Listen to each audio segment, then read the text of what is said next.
اوہو، رنجیت سنگھ کی حکومت تھی اور وہ اتنا ظالم تھا کہ جس مؤذن کی اذان کی آواز مسجد سے باہر آئی اس کی زبان کٹوا لیتے تھے، اور جہاں گائے کٹ گئی اس آدمی کو پکڑ کر بال بچوں کے سامنے اور اس کے بال بچے اس کے سامنے ذبح کیے جاتے۔ کیا آئندہ گائے کاٹو گے؟ تمہیں معلوم نہیں یہ ہمارا مذہبی خدا ہے۔ چنانچہ ایک شخص نے گائے کاٹی قربانی کے دنوں میں، اور اس کی شکایت ہو گئی رنجیت سنگھ کو، تو رنجیت سنگھ نے پکڑ لیا اسے کہ کیوں گائے کاٹی۔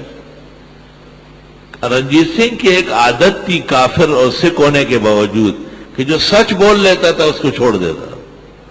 اس نے کہا سچ بتاتا ہوں، مذہبی جذبہ تھا، اور بس جوش میں آ گیا اور گائے کاٹ دی اور توبہ کرتا ہوں۔ کہا توبہ کرتے ہو؟ کہا چلو جاؤ، رہا ہو۔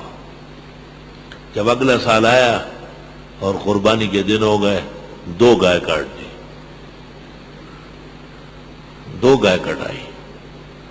بس ہنگامہ شروع ہو گیا ہندو اور سکھوں میں، اور انہوں نے کہا اس کو نہیں چھوڑنا ہے۔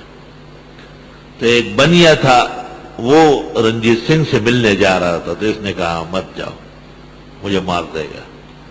کہ چھوڑوں گا نہیں آپ کو۔ اچھا جب جا ہی رہے ہو تو میں تو کل قتل ہو جاؤں گا، تو میں نے یہاں باہر صحرا میں کچھ رکھا ہے وہ آپ لے لے۔ بنیا ذرا لالچی بہت ہوتا ہے، وہ ساتھ چلا گیا۔ جب باہر نکل گئے اس نے اس کی گردن پکڑ کے کاٹی، پھینک دیا اس میں۔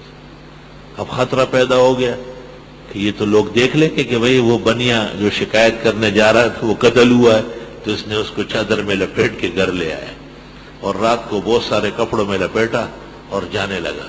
کوٹوال نے کہا کون؟ کہا دھوبی ہے، دھوبی گھاٹ جا رہا ہے۔ کہا تلاشی دے دو۔ جب تلاشی دے دی تو اندر لاش نکل آئی۔ رنجیت سنگھ کو اطلاع پہنچ گئی۔ رنجیت سنگھ نے کہا کیوں ایسا کیا؟ تم نے تو وعدہ کیا تھا کہ آئندہ نہیں کرو۔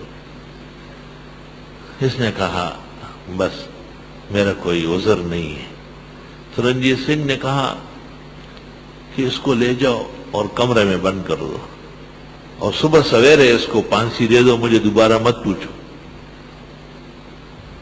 خدا کا کرنا تھا اسی رات کو رنجیت سنگھ کا کئی برسوں کے بعد بیٹا ہو گیا۔ رنجیت سنگھ نے خزانے کا منہ کھولا اور سونا چاندی بانٹنے لگا، تو اس کی بیوی نے بستر سے کھلوایا کہ سونا چاندی چھوڑو، وہ جو گائے کے بدلے میں ایک آدمی گرفتار ہے اس کو رہا کرو۔ ایسے موقع پہ تو بادشاہان مجرموں کو معاف کرتے ہیں۔ اللہ تعالیٰ نے ہمیں ایسا پیارا سا بیٹا دیا ہے، بہت نامناسب بات ہے کہ جانور کے بدلے میں انسان مارا جائے۔ خبردار۔ رنجیت سنگھ سر پکڑ کے بیٹھ گئے اور فوراً اپنے آدمی کو دوڑایا کہ اس آدمی کو پھانسی گھاٹ سے باہر نکالو، رہا کرو۔ رہا کرنے کے بعد اس کو بلایا اور اس کو کہا کہ میں نے تیرے خدا کی خدائی مان لی۔ ایک طرف تو ہے جو گائے پر گائے کاٹتا ہے، اور دوسری طرف میں ہوں جو آپ کو موت دینے کا روز سوچتا ہوں، لیکن آپ کا خدا مجھے تجھ پر قادر نہیں ہونے دے رہا ہے۔ میں تیرے خدا کی عظمت کو سلام کرتا ہوں اور سرکاری خزانے سے آپ کے لیے گائے مقرر کرتا ہوں، آپ ہر مہینے 2 گائے میرے خرچے پہ کاٹا کریں۔ چلو جاؤ۔ سورۃ البقرہ، اللہ تعالیٰ نے ایسی بہترین سورت نازل فرمائی جس میں گاؤ پرستوں کے شرک اور کفر کی بہت تفصیل کے ساتھ مذمت ہے۔ سورت میں مسائل ثمانیہ ہے، اللہ کی توحید 100 آیتوں کے اندر 101 سے 76 تک تقریباً رسالت کا مسئلہ ہے، اور 177 سے جہاد ہے، اور تیسرے پارے میں جا کے یا ایھا الذین آمنوا انفقوا مما رزقناکم، یہاں سے انفاق ہے۔ ابتدائی 100 آیات جو توحید پر مشتمل ہے اس میں ایمان بالآخرت بالتفصیل ہے، تفریعاً اس کو کہتے ہیں، اور 101 آیت سے جو رسالت ہے تو دو باتیں ہیں، ایک شبہات ہے، 7 تفصیلی اور 15 اجمالی، اور ان کا رد۔ شبے کیسے یہ پیغمبر ہے؟ اہل کتاب نہیں جانتے، نبذو کتاب اللہ وراء ظہورہم، انہوں نے اپنی کتاب پس پش ڈالی، اس لیے نہیں مانتے، کأنہم لا یعلمون، شبہ ہو گیا۔ اور آپ کو بھی کہیں گے اور علماء کم ہیں، ان کے پاس کتابیں کم ہیں، جو استاد آپ کے بیان کرتے ایسے وہ بیان کرتے ہیں۔ ایک شبہ اور کیا، یہ پیغمبر کیسا ہے؟ یہ جادوگروں کے تذکرے کرتا ہے، سلیمان و داؤد معاذ اللہ۔ اللہ نے فرمایا وما کفر سلیمان ولکن الشیاطین کفروا یعلمون الناس السحر، سلیمان علیہ السلام تو اللہ کے معصوم پیغمبر تھے، اور داؤد علیہ السلام جادو کا الزام تو کفار کا تھا۔ آپ سے بھی کہا جائے گا، آپ ایسے لوگوں سے پڑھ رہے ہیں جو شوال کے 6 روزوں کو مکروہ کہتا ہے اور وطروں کے بعد ہر طرح نوافل کو منع کرتا ہے، اور کئی چیزیں ایسی ہیں۔ تو جو آدمی غیرتی اور علم میں پختہ ہوتا ہے وہ کمر بستہ ہوتا ہے کہ ہمارے استاذ دین کا منقاد ہے اور اصح دلیل کے تابع ہے، خرافات و لعنیات پر چلنے والا نہیں ہے۔ اور یہی شبہات رسالت پر ہو رہے تھے کہ آپ ایک ایسے شخص کو پیغمبر مانتے ہیں جو آج ایک بات کرتا ہے کل دوسری بات کرتا ہے۔ یا ایھا الذین آمنوا لا تقولوا رائنا، فرمایا نہ، میں اللہ کے حکم کا تابعدار ہوں۔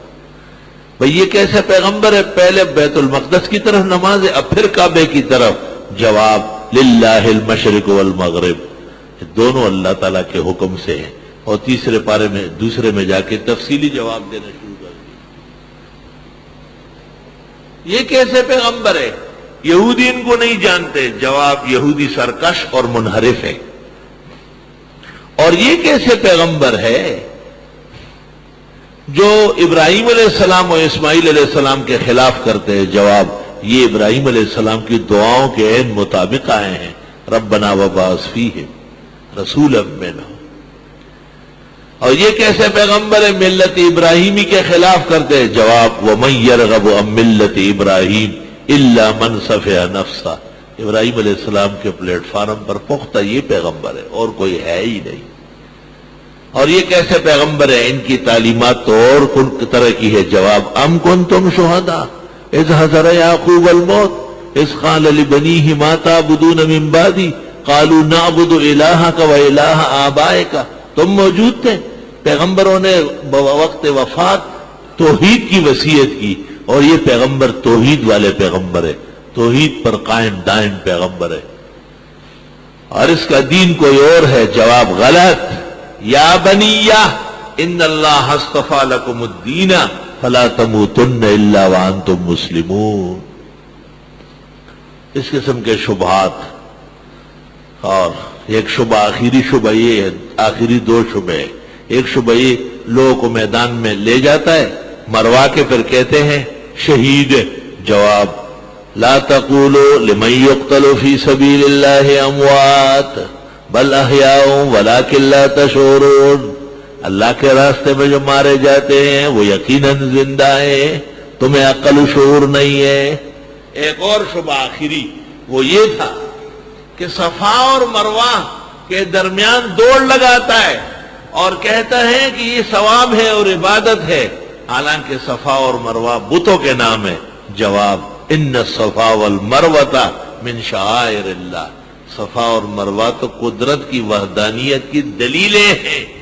بت تو تم نے رکھے تھے، مشلل کے بت تو تم نے رکھے تھے، وہ ختم کیے گئے، ہٹائے گئے، صفا و مروہ کو کیوں برا کہتے ہو؟